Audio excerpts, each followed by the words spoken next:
Hello, everyone. Thank you very much for tuning into my podcast.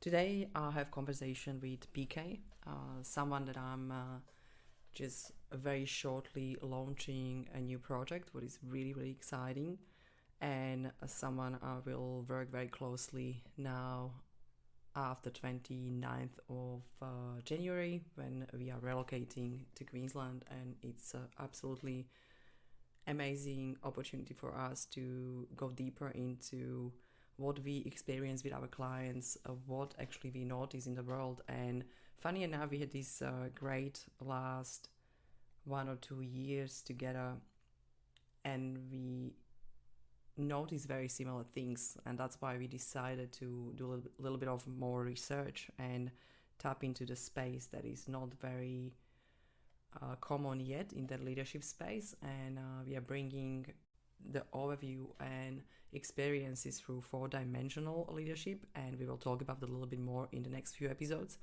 But today I would love to welcome PK, and I would love to start our first conversation about this topic. That means, let's go into that, and thank you very much for listening. I thought today will be great if we can start just to give maybe some kind of, maybe not just personal opinion, but a real experience that we have with clients from perspective of what is going on for them, what is going on for these highly successful people. You hit your 40s or maybe 50s sometimes, and you just realize that actually you have great job or you have great position, you're quite successful, you have kind of everything what you want, but still there's something like, oh my God, I'm not where I wanted to be, or I don't feel that way, or I supposed to feel, and there's something missing. Then what do you observe? What do you think is a lot of like a challenges that you hear every day? There's probably a couple of categories. Yeah. One is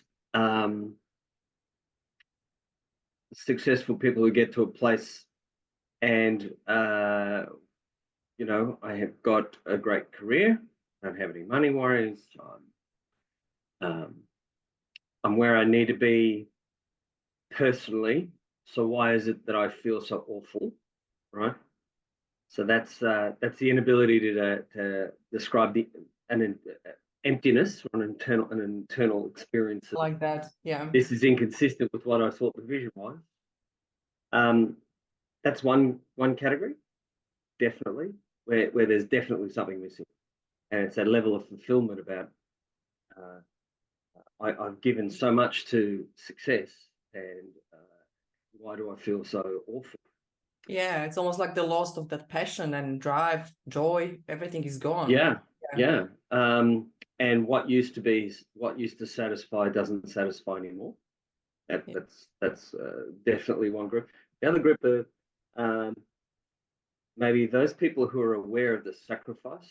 And some people, for success have sacrificed marriage, family, health, and maybe now there's some deeper prices being acknowledged that I see out there. I think people are starting to realize they've perhaps overdone it. They've paid too much. The very fabric of who they are is in question. Why have I done this? Why did I do that? Why am I so lonely? And that's because you've got to give a lot to be successful at most things, right? And that's fair enough. There's no doubt about that. The other thing I want to say is that I believe you can be successful, and I mean truly successful, and still have a life that represents fulfillment and happiness and Absolutely. I won't say balance, not sure about balance, right? But equilibrium is probably a word I would use, where what I see, and I don't know if you want me to just hit this one at the gate for you, but people who are successful are generally also in the leadership department, which I think that's something we both can say. Successful people lead, and successful leaders give a lot, have to, I think, in this time. And that whole model of leadership is under a lot of review right now, a lot of change, a lot of disruption. And I think that a lot of people that I'm working with, the reason they're selecting to work with a coach is because they're looking for integration. They're looking for healing.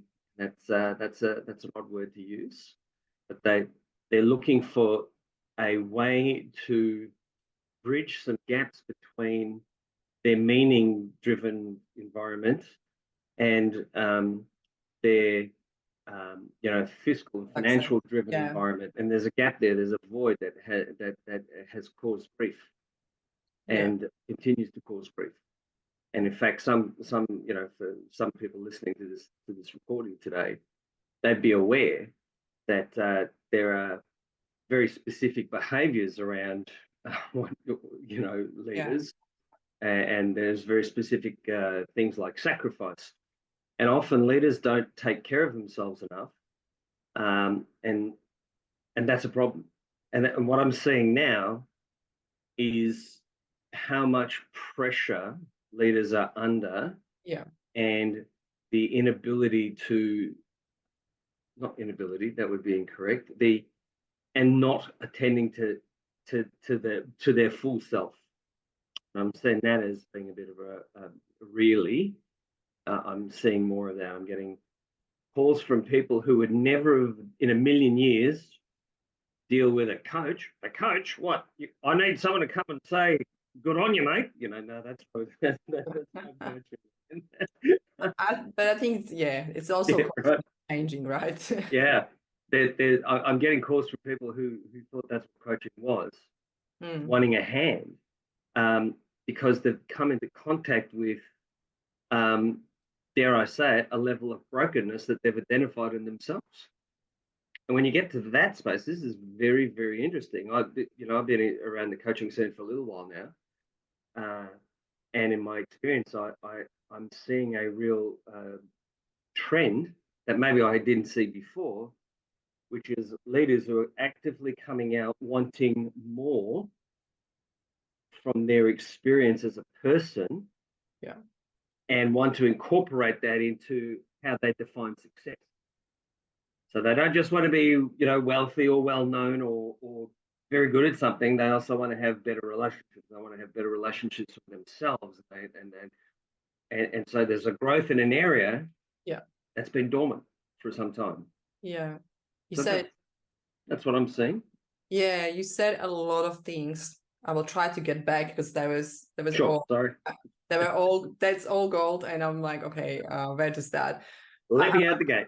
I love what you said, that people feel there's something missing, and I often hear something like, I just feel like I lost my mojo. I feel like I lost my passion, and like I feel like I should know that this is great, I'm successful, but I can't see it.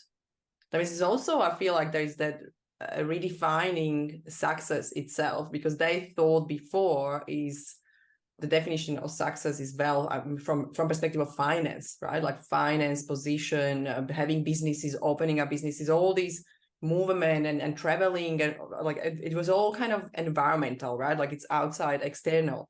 But now they realize there is no connection, there is no real relationship, there is not actually great relationship even with their partners, or even in team. Like they have great team, they always said, my team is great. But when you look deeper and you're going actually to the company, you see it's totally disconnected. It's actually not real. And I think just having that ability to don't feel lonely and don't feel like you're not successful, I think you need to gain again that connection with yourself. And that's what you said as well, like being connected to yourself and others on totally new level.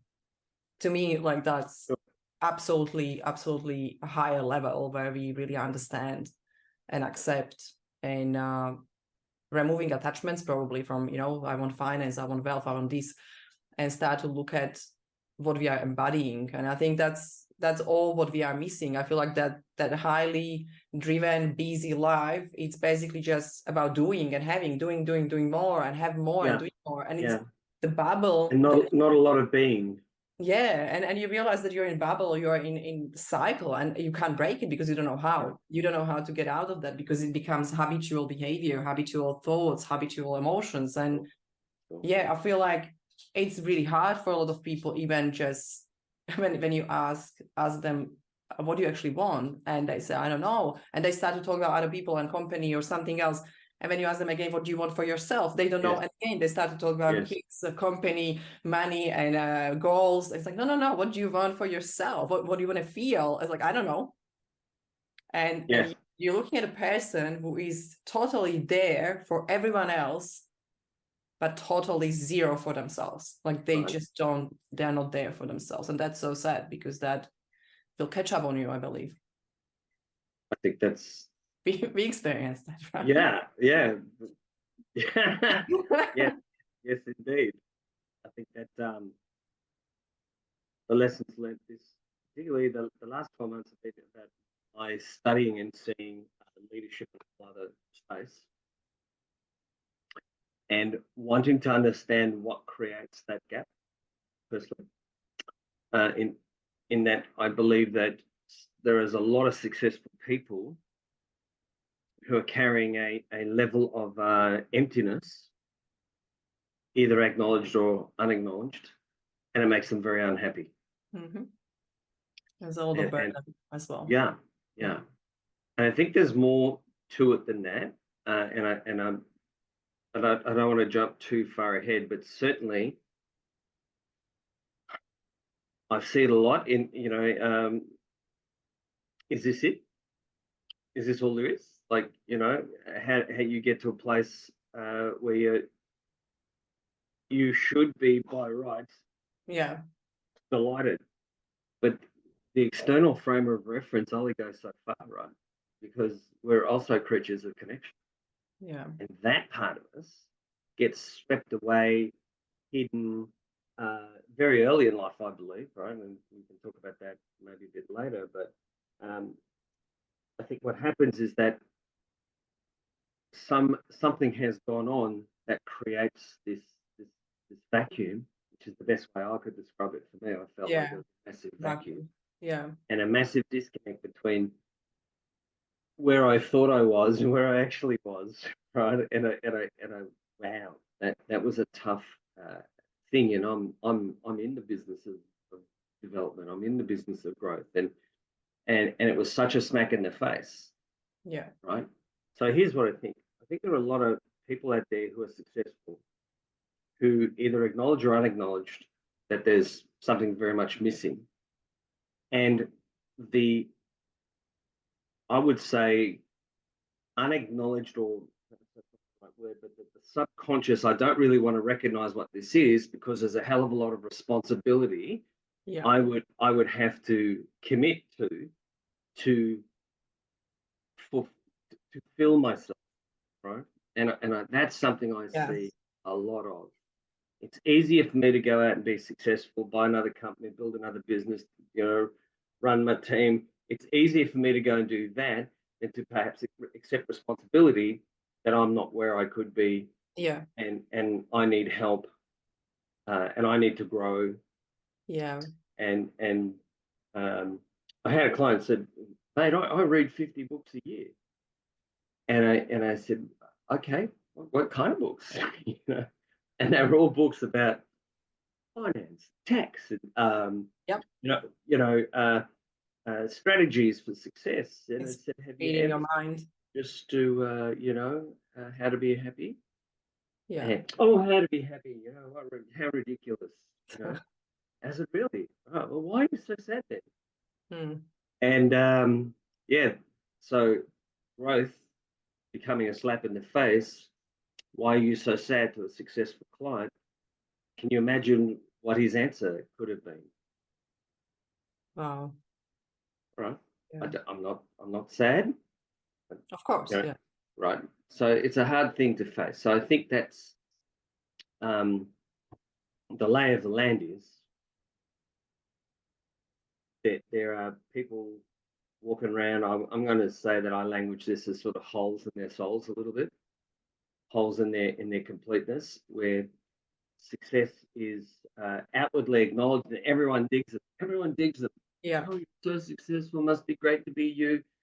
And boy, that's like, you know, broken glass in the Yeah. yeah. You know, that is actually something you touch on that I love when you said that people read the books, you know, and that's all financial and it's all again data and knowledge. And what Yeah.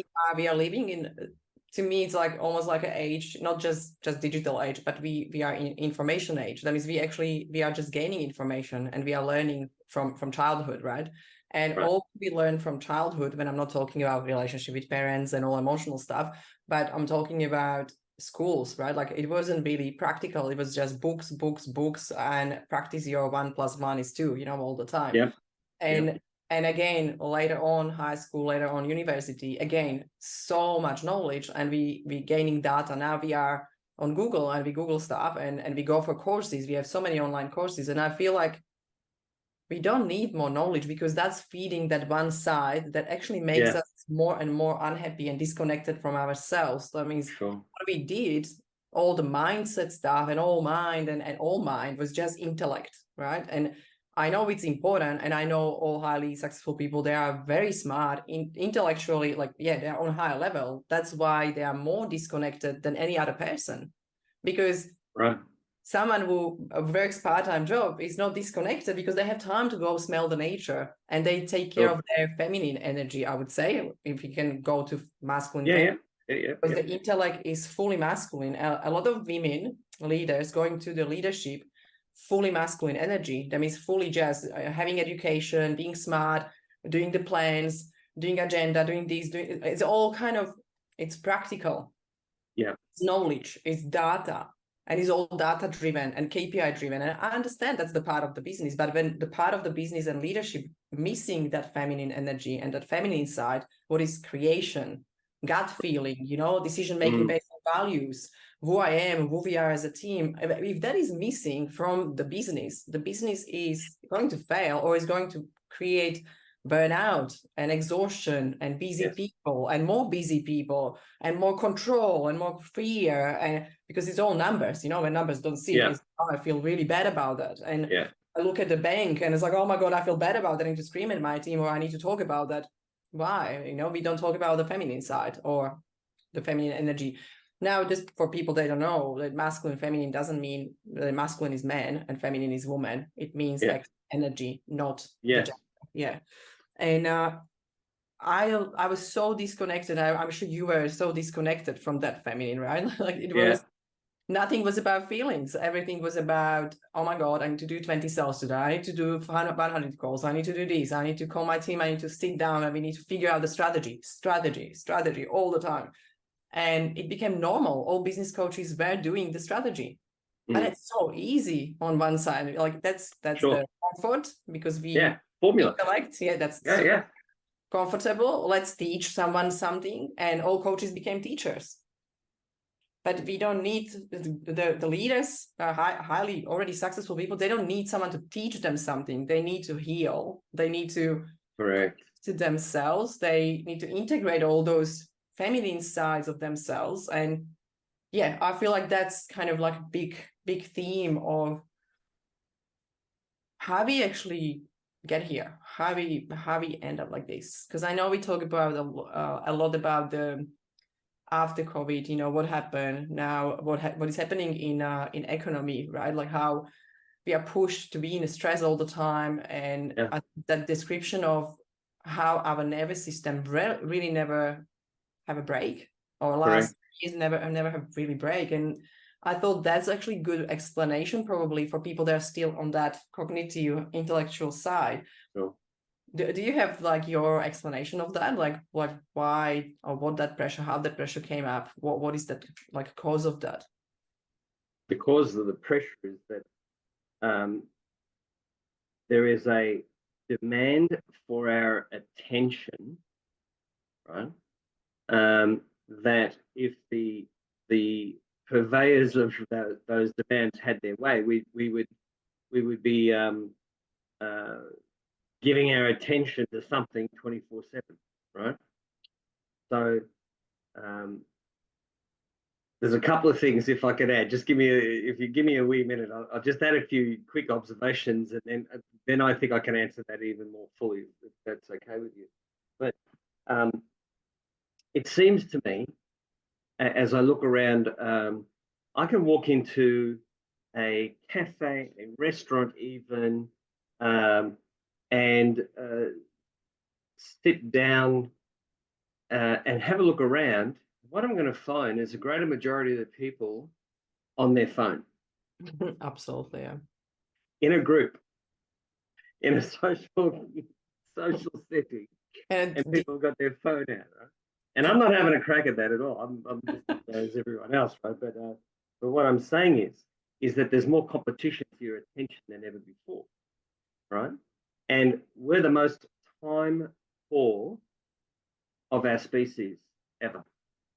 There is more stuff going on, and because that's, let me just say that I feel that we are being bombarded. Absolutely. We're being bombarded and victimized and dictated to and cajoled and harassed into what makes happy. You'll be happy when you've got one of these, or you'll be happy when you've got this. Are you tired of cleaning your floor? That one cracks me up every time I pass the images of images of the imagery of you'll be yeah. happy when. And so we're constantly being dictated to about what is and what isn't good, happy, sad, whatever the programming that is being designed to achieve, right? And so that almost seems by proxy inescapable. If you've got one of these things in your pocket, right? then you're being pursued. Yeah. Right. And so that's right there. And I think most people go, oh yeah, well, I suppose I get that. And that's how subtle it is. Right. So you have that. And so now think about what is success then?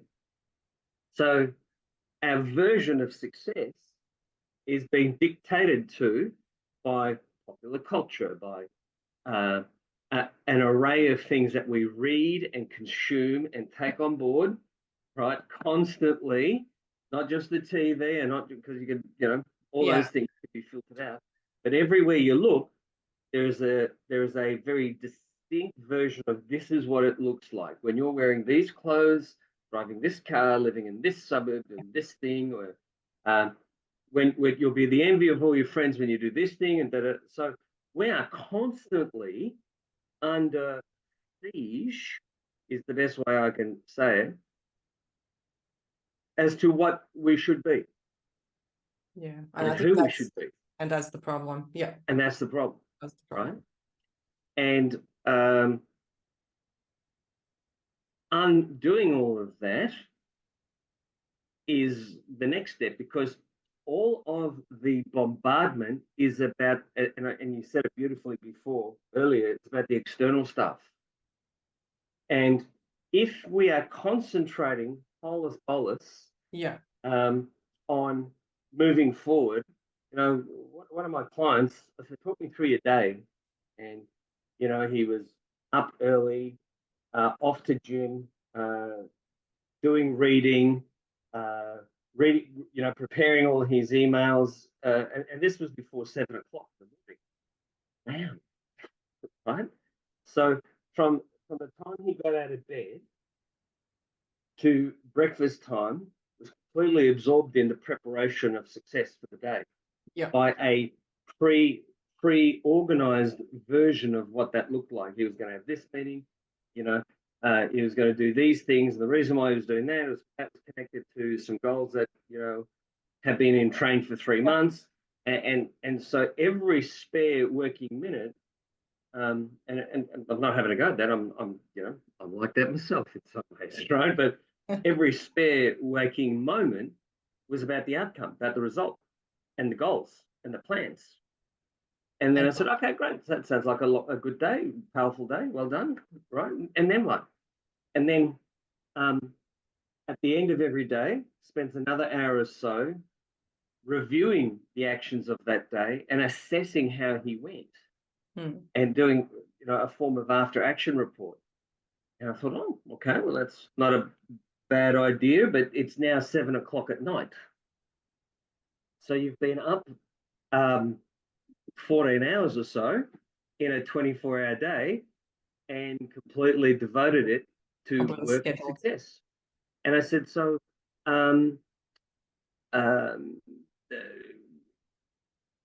relationships, marriage, what? Oh, no, my current girlfriend understands. And really?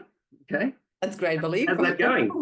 How's that going? Oh, well, it's got its challenges, it's got its moments. And the total non-commitment of that explained a few things to me. Because, I think I've been there myself, right? There, where you think everyone understands why you're doing what you're doing, working a 14-hour day. Now, I haven't finished yet because this particular client also then goes and reads, has something to eat and reads, and is then in bed at 8:30. And that is rinse, repeat, rinse, repeat, rinse, repeat, rinse, repeat. Okay. Now, if you were to ask me, tell me about your client and what he's like, I've got to tell you, one of the most successful people you'll ever meet. Delightful person. But if I say to you that we are creatures that are, if I can just get into this meet with you, and I think this kind of answers some of the things that why someone would be listening to this podcast right now. We operate as creatures on, I think, 4 very distinct levels. I think we are definitely creatures of thought. Right? Absolutely.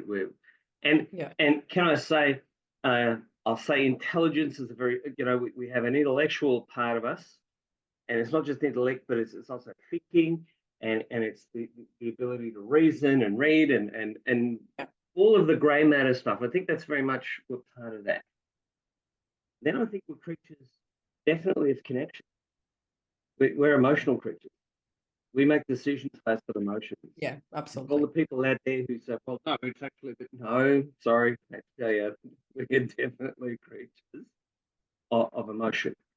And it seems crazy to me that in a dictionary that can tell you about 4,000 or 5,000 different emotions, most of us live through about 4 in our lifetime, maybe 6 if we're, happy, sad, angry, cranky, guilty, sad. Just to name a few, right? Which seems sad in a world where there are such great emotions and connections. Let's talk about connections to have. And then we're creatures of the physical realm too. We have physical bodies. We have experiences that we can take on board. We can connect with each other physically. All this kind of stuff. This great mechanical device that we roll around the planet in.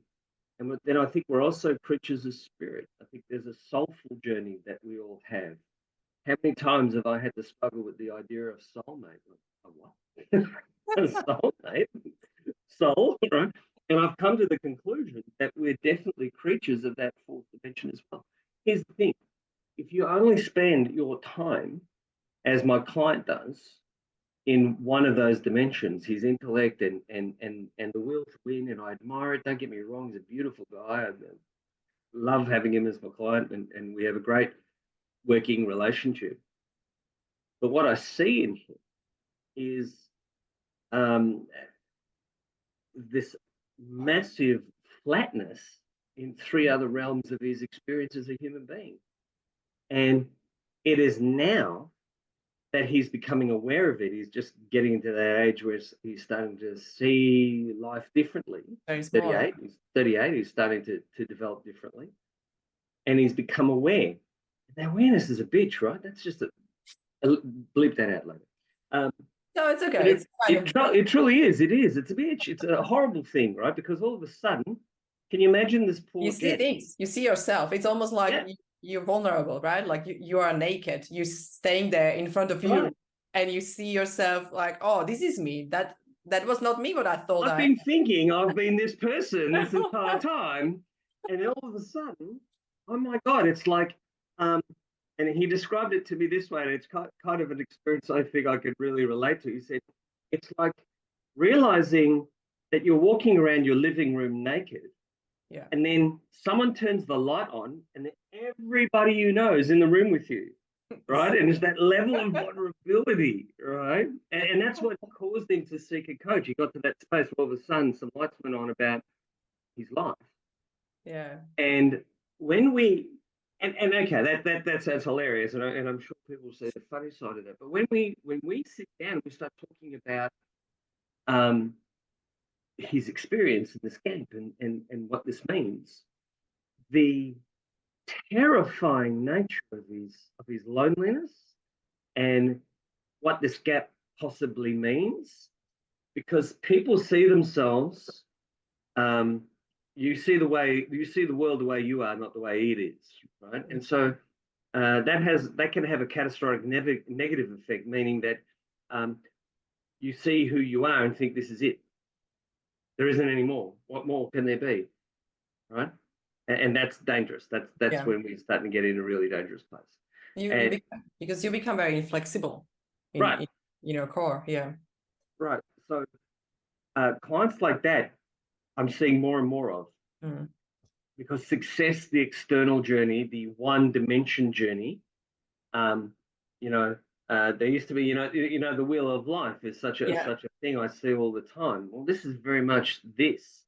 It's where we're doing great in one area of our life, and we've ignored the other parts of our lives as to almost believe they don't exist, and that's the scary bit, right?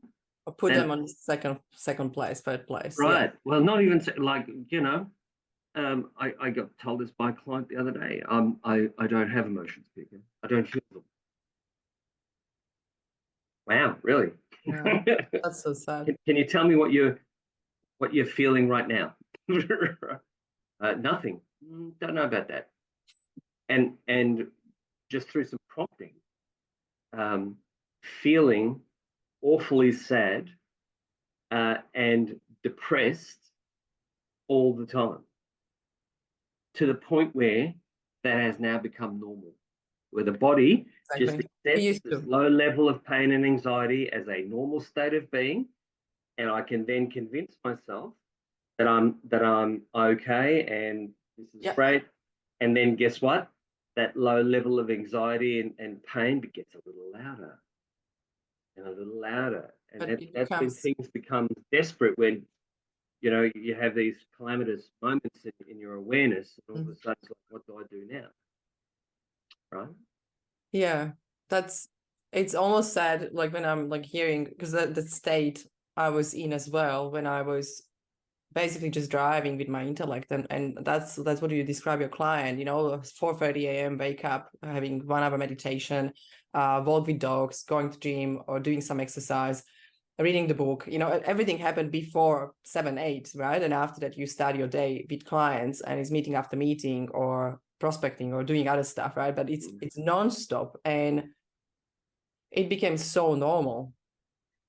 And in that state, when I was attacked by other coaches, you need this, you need this, you need better strategies, I was only focusing on intellectual part. That means I was still trying to get someone with better strategy and put more work on me. And I was looking for better routines or rituals. Yeah. And life becomes only about discipline. It's just the one part of that. And it's not even only intellectual. It's almost like we just create new autopilot. That is, we kind of suck in all the stuff from environment, what people told us to do. That means we totally disregard who we are. We think they know better, and we take everything what other people told us that this is good for us, and we do it. And that would sometimes surprise me, how I was blind as well. And I can see it in my clients that they just do things, they wake up in the morning, jump to the cold plunge, doing this. I said, yeah, but the point is that for you? Because someone says that cold plunge works for him, doesn't need to work for you. It can work if it's working and you're getting benefits. Yes, Okay. awesome. I know you and I have had this conversation before, right? And it's probably something I want to articulate with you right now. I think this could be really, really helpful, right? I think that some behaviors, some things that we do in routines. I think routines and rituals have a powerful effect in making you better. Yes, for sure. Yes, we talk about this. Yeah, yeah. Right. I think they have a powerful effect on you. Absolutely. But how do you do it? Yeah, right. But there's a difference between an intellectual belief about if I do this, it'll be good for me and I'll be successful, as opposed to. So what I mean by, I think we were talking about gratitudes, right? Yeah. And yeah, that was the one. I got to tell you, the act of being grateful is a superpower. Absolutely. Right. Absolutely. Gratitude is no two ways about it, right? Frustration, nothing. Right. Yeah. Right. But I also am aware that there was a time in my life, and I think in other people's lives as well, early, where gratitudes was just one of those things I needed to check off the list. Oh, yes, I'll just hang on, look at the time. Where's my gratitude book? I'll just go in. Yeah. Where's gratitude? So I'm grateful. And it was a tick off the list. It was a function. It was one of the many things that and I've got to do squats and bench presses today. Yeah, it's another it was in that kind of, right. It wasn't a belief about task. It was a task. Yeah. Right. It was a task. It wasn't about the energy that I create. Yes, absolutely. In the space that I create in my life for more, when I'm grateful for what I already have, and the ability to embrace that, even the shit stuff, right? Sorry, bleep that out later, right? Embrace the suck, right? And take on board the shitty stuff that happens in life and be grateful for that too. And really go, thank you that happened, because here's what it's made me aware of. Yeah. Right. And the life altering transformation that gratitude brings, or it's a chore bordering on an addiction. I got it, because it's mechanical and it needs to be energetical. Right.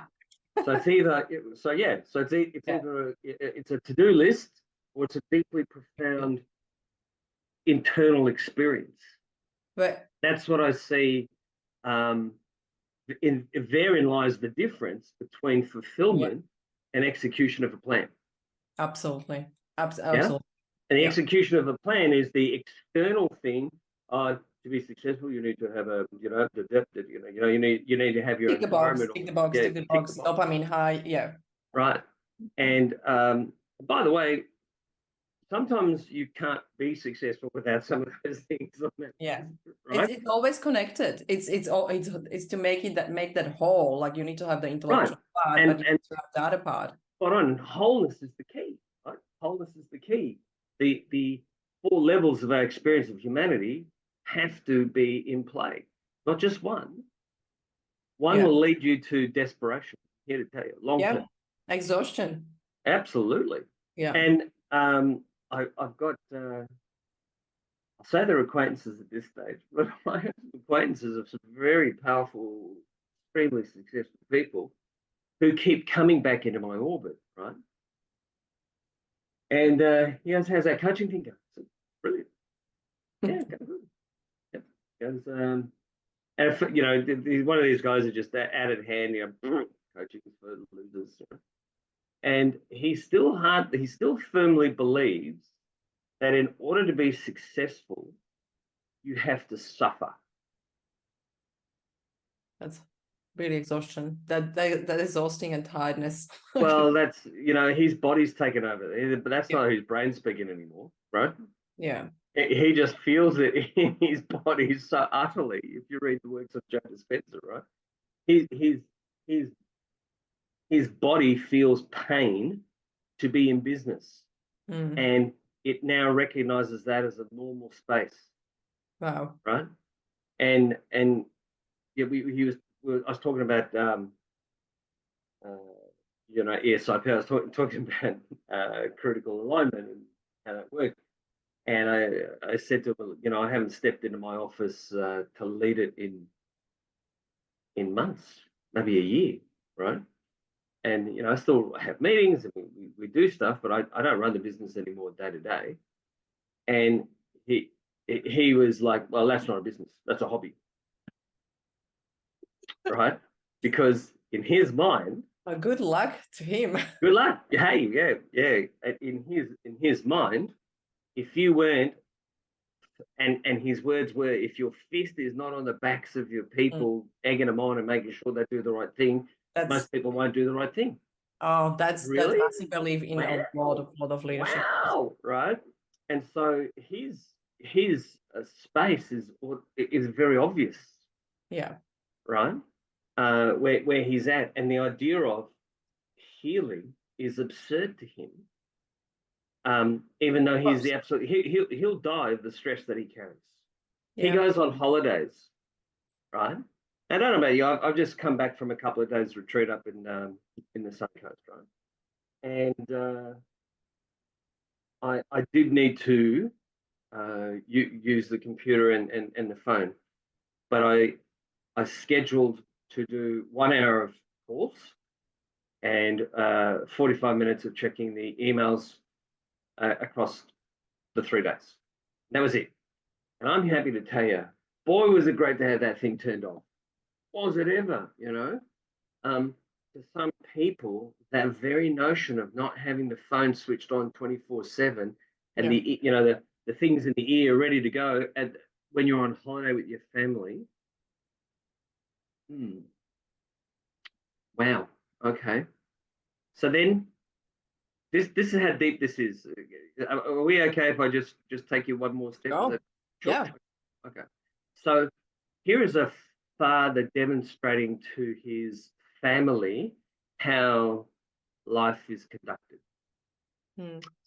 You go on holidays with the phone on, the earpiece in, the computer open, and you deal with that.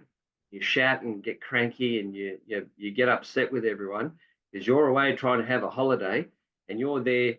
And whilst I'm here trying to have a holiday, this is someone who's addicted to drama. They're addicted to the sense of the external, that they shy away from the internal. Why would you go on holidays and not want to be with the people you cared about and not want to have a bit of time for you? Because it's somewhere in your belief system you've been programmed to say this ain't cool. Yeah, it's a sense, it's that identity of like this is like sense of importance. Now we're getting somewhere, right? Now we're really getting somewhere. Yeah. And tell me what he's teaching his children. Well, that connections are not important, spending holidays is not important, relationships are not important. It's important is work, and hard work is the solution for your success. This is it. This is how it's done. Follow my example. Right? Yeah, it's terrible. Yeah. And the whole thing that blows my mind is, oh no, I want my kids to have a better life than I did. And so, well, why aren't you showing them that? Yeah. If you not that I'm sorry for everybody listening into this, I'm not judgmental. I'm just saying there's a question there. But if you don't show them, you can't show them, they can't do it. Yeah, exactly. Because kids are learning through observation. They repeat what you do. Here's the rules of the tribe. They will always do the same thing that you do. It's just, it's why, when you look at your kids when they're 14, 15, you're like, oh my God, my son or daughter is same as I. It's like, yeah, because they were observing you for 14 years. That's right. They will do the same thing. And even if there's an experience of rebellion, they go away from it. Guess what? They're going to come back to it. Seen it happen. Yeah, it's the habit conditioning. Yeah, it's massive. So I think there's success is doing some very crazy. Well, actually, that's incorrect. The pursuit of success is coming under change, coming under pressure.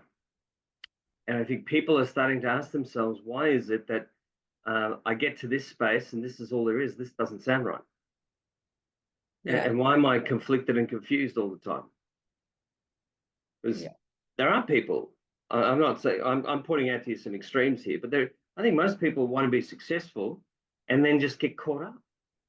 They get into cycle. I think that's first of all, it starts somewhere before they get into the work or business they are right now, right? They start somewhere. I mean, I feel like the whole investigation of what is the drive, and drive is usually desire or fear. When we see people to be all the time busy, they started somewhere before. And they decide that they need to be busy because they need to avoid something. They don't want to, become their dad, or they don't want to, have same experience that their parents they had, or they don't want to have a problem with money because they had problem with money, and they don't want to, they felt really, really bad, I guess, burden because they were kids, they couldn't help, they saw parents to suffer. Yeah.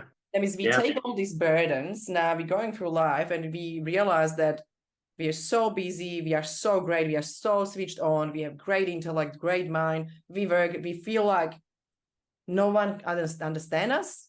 Everyone is slower, even people in my team. Oh my God, like why they can't have common sense, why they can't do this. Oh my God, it's so simple, right? Like it's all this, like you create this monstrum, and it's very smart person, right? Like smart person, but everyone else is not good enough, right? It's not good enough, it's not fast enough. Everyone else is kind of different, right? But the person can't see it because the person became, the proof, or the person had the proof of, like, I'm good, this is the way to do it, because there's more money, there's more success, but they push it, and they need to come to the burnout, or they need to come to the point that, oh my God, like this is not life. But I hope that some people will see themselves earlier, not on that top, right, burnout, and they can see there are some behavioral patterns or emotional patterns they can see, and they may demonstrate already. Because what I did with my clients, when that happens, for example, they're working with their business partner, for example, and the company grew from 0 to like 5 million first year, 20 million second year. It's really growing fast, and they're busier and busier. They're hiring people in different countries, and they both very different. But what happens in that busyness, they get pissed off, on each other, because they don't understand each other. They have different conditioning, they have different burdens, they want to do it different way, they have different personality, right? DC energy, right? Imagine that, right? Right. Oh my God, my business partner, the small things all the time is not important. I'm just telling him, do it fast, and you're going, and you look at the person, it's like, wow, okay, do you have a break on holidays? No, I need to do all the time something, right? And you see that emptiness and that sadness of like how much they actually miss out on, and I'm not saying now only from that feelings and emotional and connections, but they can't see their business, they can't see the gap, they can't see what actually they can do better. And what they do, they put themselves on this one line of being busy and fast. But when what happens usually, I really push people to take step back, and they're like, no, I can't do it, and we go through that, and they actually take step back. And it's funny, because there was these massive distinctions. Everybody thinks that success is in growth and improvement. That means it's a movement. Yeah. But success and progress is in stillness. Yeah. And people can't see it, because stillness means I'm stuck, right? Oh, I'm not moving. Or maybe I can go backwards. Sometimes going backwards is the growth, is the progress. Yeah. They can't see it. And I think that massive distinction that comes up on the sessions when they realize, oh my God, yeah, that's my belief, that's my program, that's my conditioning. Movement is running away from that burden I have. That means that's progress. I need more. I need to more achieve. I need to more see. I need to, I need to go there. I need to have more money. But when they stop, they're like, oh my God, I didn't see it. This is what I didn't see. Oh, I didn't see how I communicate with my business partner. That's why he never does what I want him to do, because he just can't. I didn't take time to explain. I didn't take time to think about actually how am I language that, what is my tone, what I'm saying to him. Oh my God, if he talks to me like that, I will be defensive. And they can't see it. It's like so many little tiny things they couldn't see. And sometimes people realize that in that fast growth, they think they're great leaders. Yes. And they are like, oh, I just want my team to be more responsible, take ownership, but they telling them what to do. Correct. Non-stop. Isn't that funny? That right? a team can't be responsible if you keep telling them what it is. And team became lazy.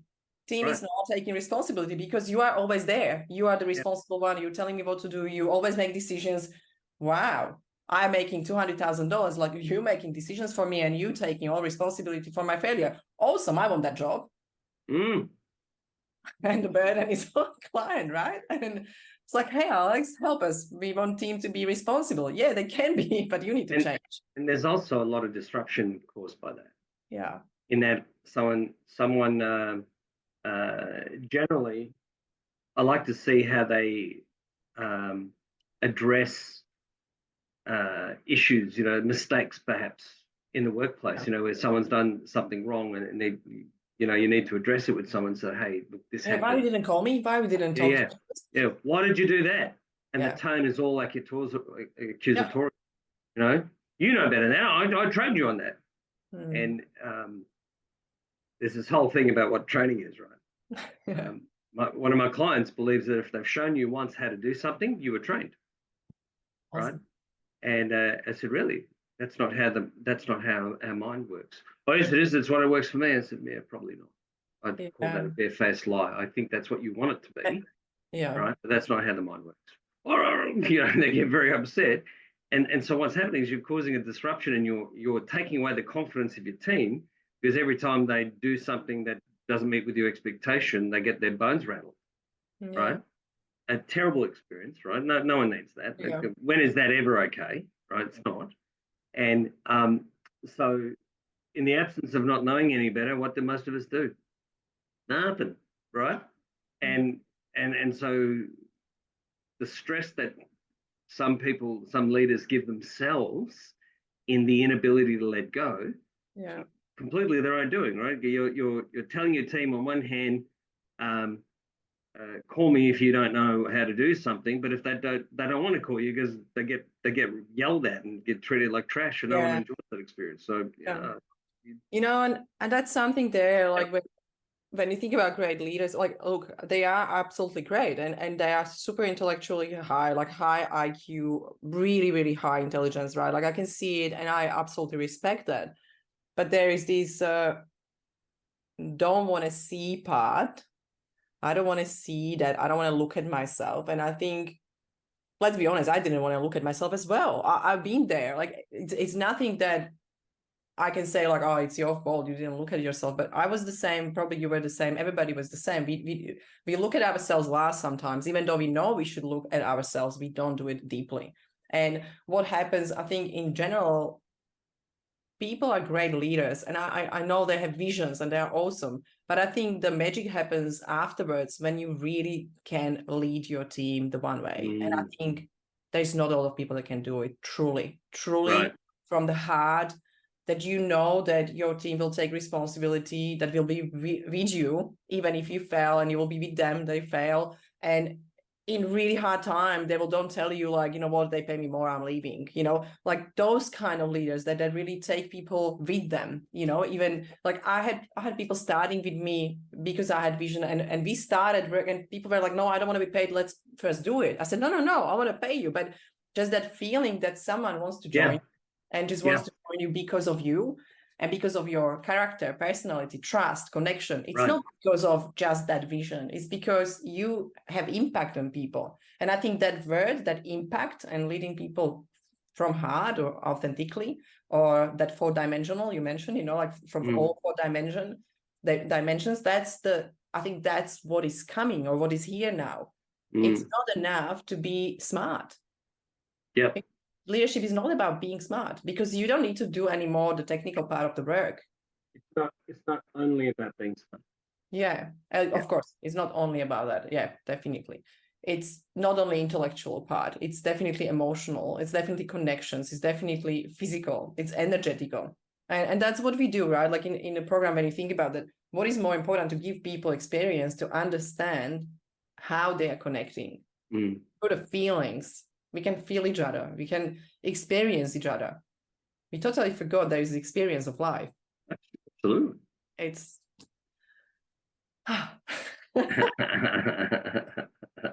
okay. Oh, this was nice. It is good. I'm enjoying this very much so. What's next? What do you think about, like, we now have those leaders and people and business owners and people that are really highly driven, they achieve something, and we are hearing like, I lost my mojo, I don't know what to do next, I'm not fulfilled, I just really want something different, but I don't know how to do it. I know I can live my life different way, but like, what is first step? What is the thing that I need to do? Like, what do you think, like when you have those people? Of course, our clients on the sessions is different because they already get the whole, I guess, process to integrate the change and having experience. But what you will suggest for people like that? Just kind of look at yourself, or go and take a mirror. Look, to trigger change, the coaching elements is say the three things required to trigger transformation. One is awareness, right? Two is to acknowledge it, and three is to accept and do something with that. So in coaching, I get how you and I and coaches have got, this, tens of thousands of hours experience dealing with people collectively.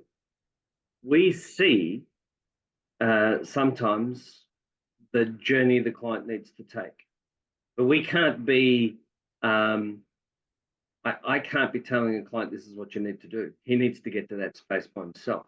Exactly. I love that. Right. And so there are, I believe, ways in which we can help clients understand, or people just in general, the world, to see that there is a prevalent issue in leadership right now, and this is what it looks like. And this is what it should look like, because the second we should something, we shame people, right? No, that's not what we do, right? But I think that there's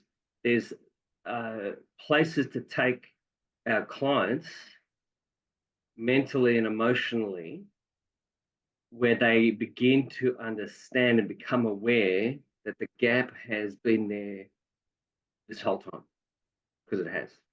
Yeah. Right. Because you run away from something, it's been there a while. Yeah, right? Absolutely. Yeah. Right. So I think that's the first thing, and that's what programs and courses and that's why experiences are developed to make this. I don't want to give away too much right now. Am I giving away too much right now? Yeah, right? You're good. It's not too much, but yes, it's experience. Right. Absolutely. Yeah. So first things first. Here's where most of your clients, or my clients, are. I'm really successful, and I'm proud of being successful, and I feel really crap, and I don't know why. And I don't like talking about it because it makes me feel weak, and it makes me feel awful, and so I'd rather ignore it. But it's now becoming to a spot where I can't quite ignore it anymore. Right? Imagine living that. That's the part I will just add, because that's I always laugh, because I have a fantastic, lovely client, and I love him so much, and he's so honest now. He was really stressed, right? Like, he came to the group because Viran is also group coaching, but it was so funny how he was like, I was like, how are you feeling? Because he was so disconnected from emotions, and he was in anger, frustration, and it was really all shuddered, couldn't focus, couldn't finish the work, and was hiding, because when he got overwhelmed, he was like, no, I just, I'm not finishing anything, and he just go escape somewhere, to watch TV or something, just doing something totally not productive. And he was like, I feel so vulnerable that I have t-shirt next to me because I'm sweating, I can change. Oh, wow. It was so hard for him, but he came to the group because we are like family, right? Like, everyone is really at their own journey, right? Like, they experience their own journey, and it's so beautiful when people get so honest and so open. And he just, I have another t-shirt because I know I'm sweating. Yeah, I'm gonna sweat through this. So uncomfortable, and I love that, because we are going to be uncomfortable because it's new, and it's not comfortable because intellect is comfortable. Data, go to computer, what you will get, it's comfortable. It's we can have expectations, and we know what will happen, because it's data driven. But being vulnerable, being more in that feminine energy, and being open and start to connect to your feelings, is like, wow, what's that? I have feelings. Wow, okay, didn't know about this. And I think that's that beautiful space. I like that you just talk about that. It's great. That's why I love it. I love it so much. So next time I have group sessions, I should be giving away t-shirts, you reckon? I think that will be our next one. We will just send everyone t-shirts. Get through this session with us. Come on. Yeah, but I totally get it. Own, right? Honestly, but I totally get it, because when you're going through transformational experience itself, like, it's not only client, but me as a coach, and you probably as a coach, I sweat, because it's a lot of exchange of energy. And if you don't have if you don't have that, it's not experience. If you have just, you know, a presentation, you share the slides and you have something that you need to teach people, it's not going to be experience. And I think that's why we all sweat. That's great to actually end on the podcast. I gotta say, remember when I decided that things like slides interfered with what you wanted to talk about, and that there were better ways, and starting to learn that whole skill. And I had a presentation to do for a very D-driven environment, right? Yep. Very facts and figures and Yeah. everything in its place in a thing. I think if you look at early photographs of my work over time, you'll see there's been a bit of a change. The short hair, the suit, the tie, very much a corporate delivery, and I reveled in that, loved it, right? But I was also hiding in it. Yeah, right? because it's smart. Right. It was beautiful, man. Yeah. I could go and be a corporate head case to other corporate head cases and teach some stuff and get paid for it, salute, and everyone think you're a hero, right? Oh, that was so good. It's so informative, and I now know more, and I can be better at blah blah blah. But I don't know if I help transform people, and that's what I'm here to do. That is the mission, right? Yeah. Make no mistake, I'm very clear on my purpose. Right? I love that. And so I needed to go away and go, well, who are you really? Are you corporate? You corporate guy? And it's like, no, not really. I'm happier. Happier sitting on a beach, maybe trying to have a surf. Getting on a surfboard these days is a little harder than it used to be. But I'm more at peace with who I am as a person and what I want to deliver. And there was a moment where, love beads, chains, no tie, no jacket, hair, and I went and delivered. And I think I may have told you about this. Was a few years back, and it was just when all this was, my transformation was underway, and I left that training, went totally off the script, right? Totally, because I stepped out of being a trainer into being a facilitator, right? Really committed to what the room needed and wanted. Yeah. And whilst the people signing the checks wanted me to make sure I gave them what they needed, I also make what they wanted. I also make sure they got what they needed, should I say, right? Yeah. And that was a landmark event for all of us because I had enough courage to understand that I was in pain as an operator, delivering transformation because I had been delivering good stuff, but it wasn't transformational. Yeah. And I had the courage to step into being transformational, and I probably needed that spare shirt you were talking about, right? And wow. Yes. And that was scary. Now, I tell the story not to impress you, but to impress upon you that it doesn't matter what walk of life you're in, right? Leaders, people who are pursuing success, even people who are, I'll put it to you this way, there's as many people, this kind of maybe not, this is a sidebar, if you will, but there is as many people pursuing success who may not be successful yet, right? In this realm, in this gap-riddled environment that they're not even aware of, right? So I'm trying to be present for those people too. Maybe in the work that we do, it might hail a few people down in their journey to say, let's just take a look at this. This looks interesting.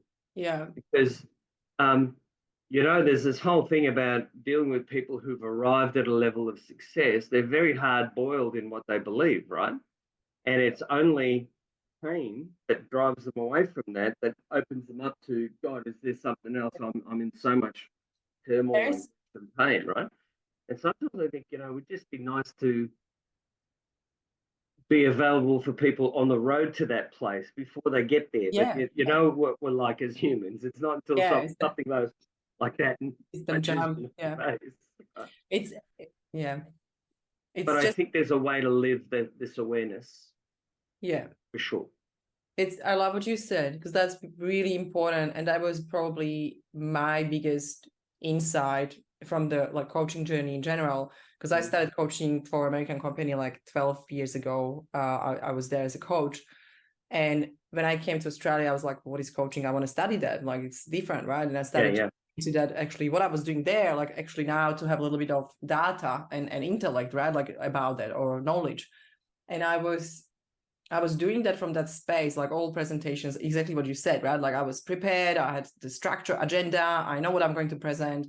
And there is that massive disconnection, or let's say disconnection, doesn't need to be massive, but there is disconnection because you rely on your comfort, on your intellect, and you so driven by that or led by that intellect through that whole conversation, even though you connect a little bit, but it's not on deeper level, it's all shallow. And I had this one conversation when I was presenting for actually almost all men. It was probably 45 men and maybe 2 women or 3 women in the room.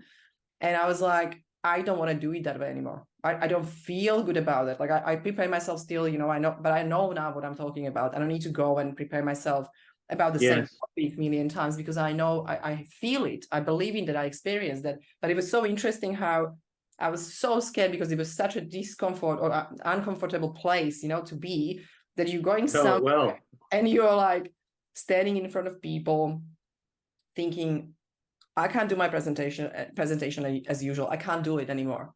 I'm standing there and I'm looking around and I'm just, wow, this is really scary. Like, this will be judgment. All guys, nobody's open probably, no emotions. It's, expecting me to be corporate presenter, right?